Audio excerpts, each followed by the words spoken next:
Welcome back to DK Sports Radio. This is Chris Carter, NFL analyst, and you're listening to Don't Get Me Started.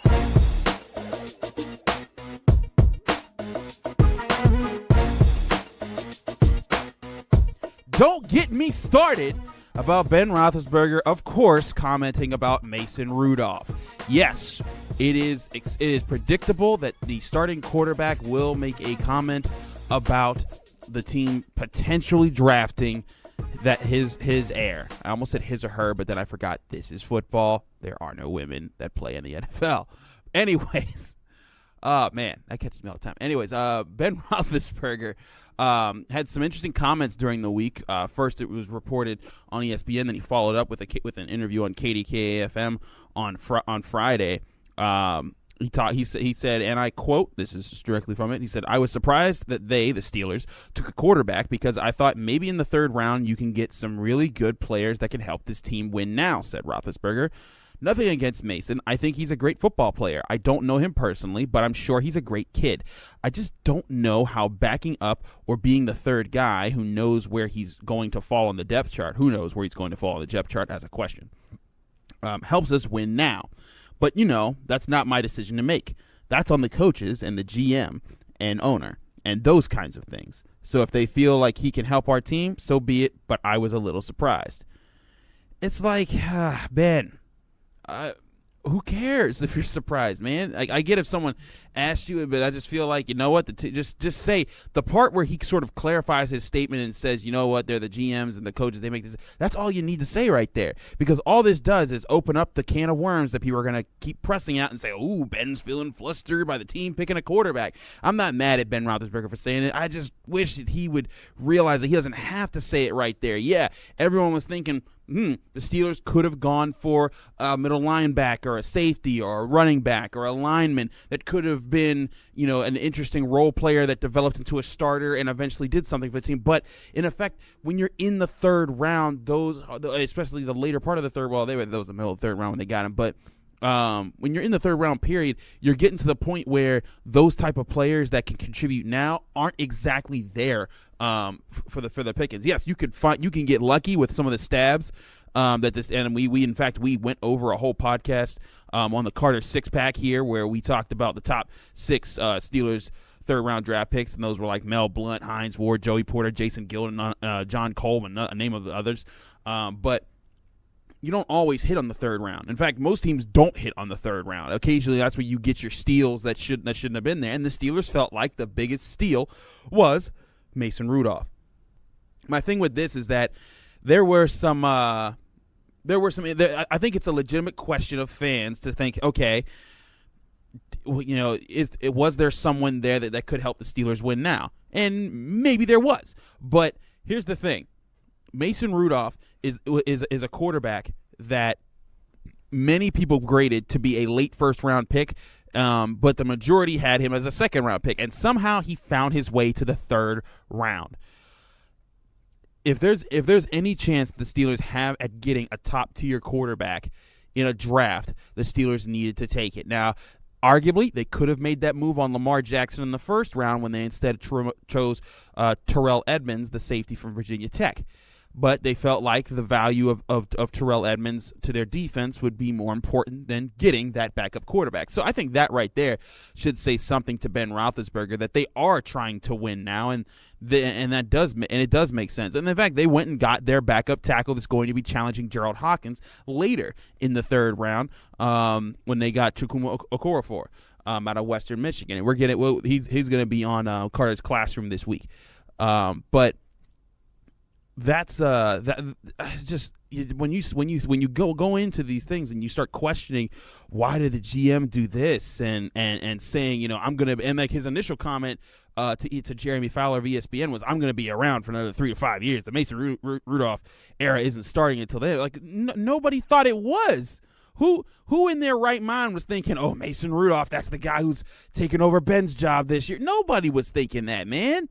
I don't get where a lot of these come from. I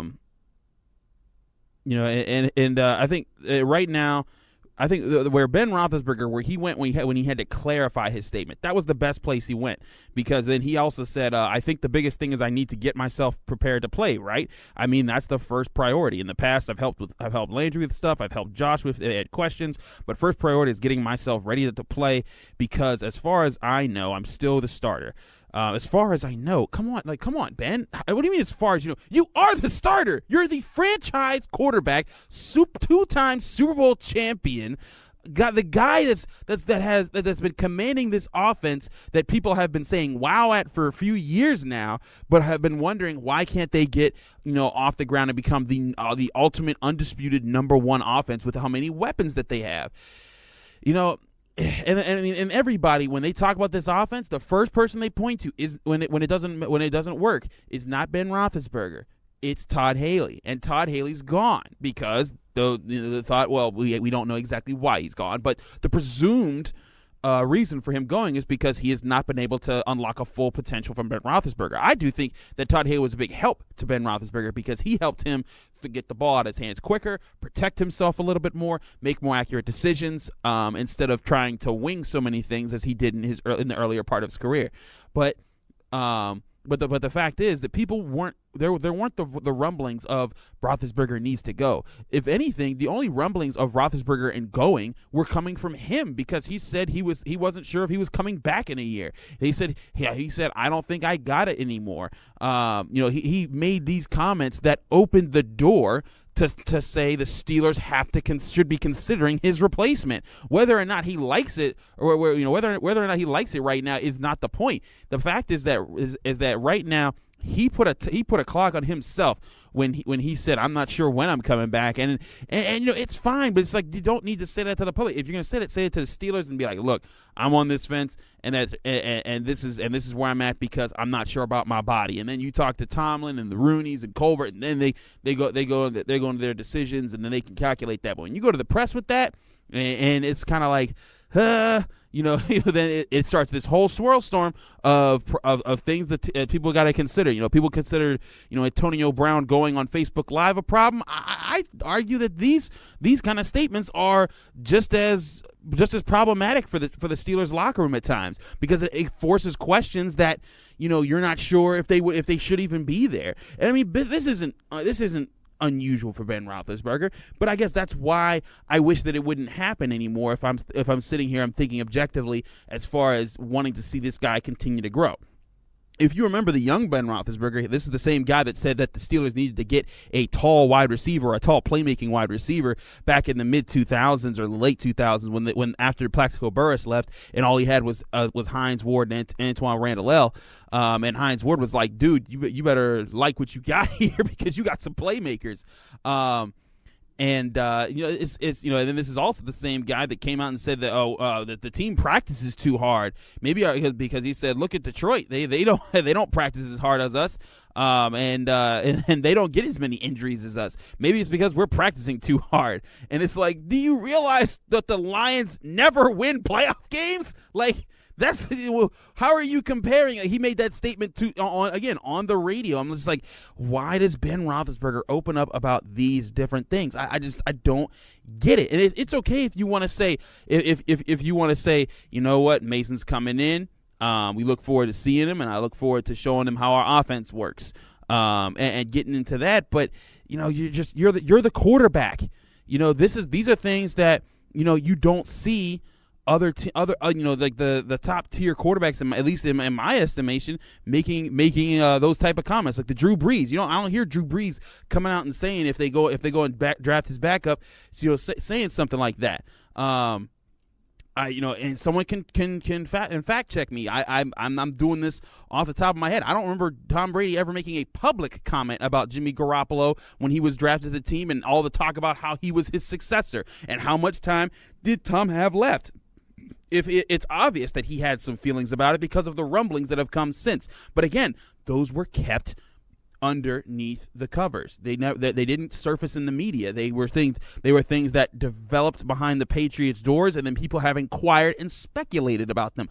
And let them speculate, but don't feed that speculation when you don't need to. And that's my biggest thing with Ben Roethlisberger in this situation is you didn't need to go there. Again, He has the right to feel however he wants to feel, and if he's mad and this fires him up, good. I'm not saying he shouldn't feel that way. A fired up Ben Roethlisberger would be awesome if he plays the entire 2018-2019 season the way he played the second half of the 2017 season. The Steelers have a great shot to run the table, secure a first seed in the playoffs, and be able to control their destiny going to the Super Bowl come January. But they need that kind of Ben Roethlisberger. And if there's a fire lit up under him, good. You'll want that fire under Ben Roethlisberger. But the issue that I'm having with this is that you can have that fire without putting it out there for everyone to know. And then it's kind of even cooler because then just you and your boys know about it. And I think that builds it a little bit more. But when you feed it all these other people and you give them stuff to chew on and talk about and spit, then it gets twisted and turned. You don't need that. You don't need that. I mean, and again, I wouldn't be talking about it right now if he hadn't have said these things. Again, I don't think it's destroying the Steelers. I don't think that he's ruining the locker room, and I don't think that he's a bad person for saying these things. All I'm saying is he didn't need to. And I mean, and I think there was a generic response. I was going through the comment section when he made those comments on DKPittsburghSports.com, and Dale posted the story about it. A lot of people were just like, man, why you got to say these things? And I'm with you. Those subscribers, I'm with you 100%. I don't get it. And I don't think it's cool to call him names and an idiot and all the other things and some of the things that were called. But I do find that, and I found some people that are like, well, he didn't, the people trying to defend Roethlisberger's thing, and I guess if you feel like he should be able to complain about it in the public, okay, that's cool. But I'm telling you how that's going to play out is that over the next year, this is going to become a thing, and then that's how the Todd Haley thing went. He was publicly upset about Bruce Arians going. There was and then the stories about, they walked past each other in a hallway and didn't shake hands, and stuff like that starts to surface. You don't need that, especially when you got this young quarterback that the Steelers obviously do hope that becomes his heir down the line. And that doesn't have to be his heir next year or the year after or even the year after that. If he wants to play going into the 2020s, that's fine. I'm sure the Steelers would welcome that of Ben Roethlisberger. But Mason Rudolph is a backup plan right now because he made the statements that questioned whether or not he would be with the Steelers in the coming seasons.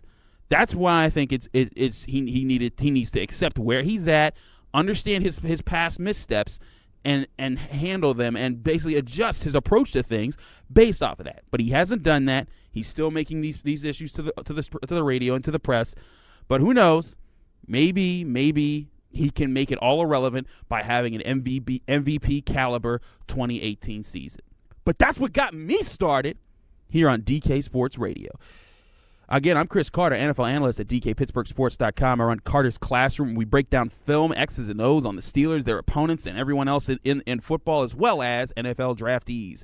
And we have a lot of coverage going on about the NFL draft. Of course, Dale Lally, my colleague, who's our NFL beat writer here at DKPittsburghSports.com, he's also covering every bit of the Steelers, always at the facility, always talking to the players and the coaches, the owners, whoever he can get to get you the best stories. We got a lot going on there. It's again, DKPittsburghSports.com. You follow us. We got it all. Penguins in the playoff. Pirates trying to push to see if they can take a hold of the NL Central. That's a surprise for most people around these days. But stay tuned to DK Sports Radio. We got a lot of great content coming up for you this week, and we look forward to seeing you.